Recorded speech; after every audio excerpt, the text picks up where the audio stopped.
बिस्मिल्लाहिर्रहमानिर्रहीम। तनवीर कादम जाफरी की तरफों पंजाबी वसेब नूं अस्सलामुअलैकुम ते जी आयां नूं। असी तुहाडे अपने चैनल महसूस सफदर ते अज एक नवी नज़म लैके आए हैं। उम्मीद करते हैं तुहानूं ये नज़म पसंद आएगी।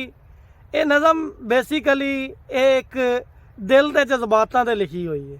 नज़म का अनवान है जी घुप हनेरा। जी जी जी घुप हनेरा ये दिल के जज्बात ने, ਇਹਦੇ ਵਿੱਚ एहसासात ਭਰੇ ਹੋਏ ਨੇ।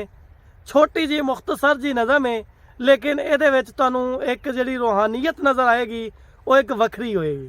तो चलो चलते हैं नज़म की तरफ कि मैसा डुबिया विच किताबां, मैसा डुबिया विच किताबां, बैठा सा मैं वांग नवाबां, बैठा सा मैं वांग नवाबां, मोहसन नकवी खोल के पढ़िया। वाह, अच्छा मोहसन नकवी खोल के पढ़िया। मोहसन नकवी की किताब पे पढ़ता सा। मोहसन नकवी खोल के पढ़िया, थोड़ा जिहा इकबाल नूं फड़िया।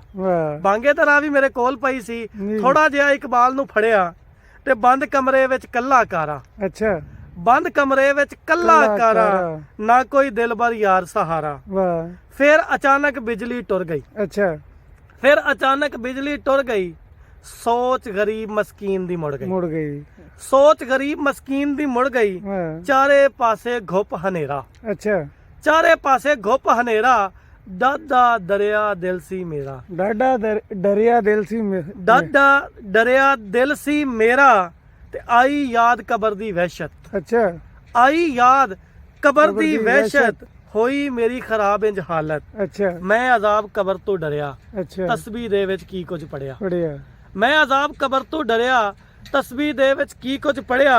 मैनू मेरे दिल समझाया। अच्छा, मैनू मेरे दिल समझाया, हो ना दिल भर यार पर आया। अच्छा, हो ना दिल भर यार पर आया, डरना कबर अजाब तू की है। अच्छा, करना क्यों उदास जी है, डरना कबर अजाब तू की है, करना क्यों उदास जी है।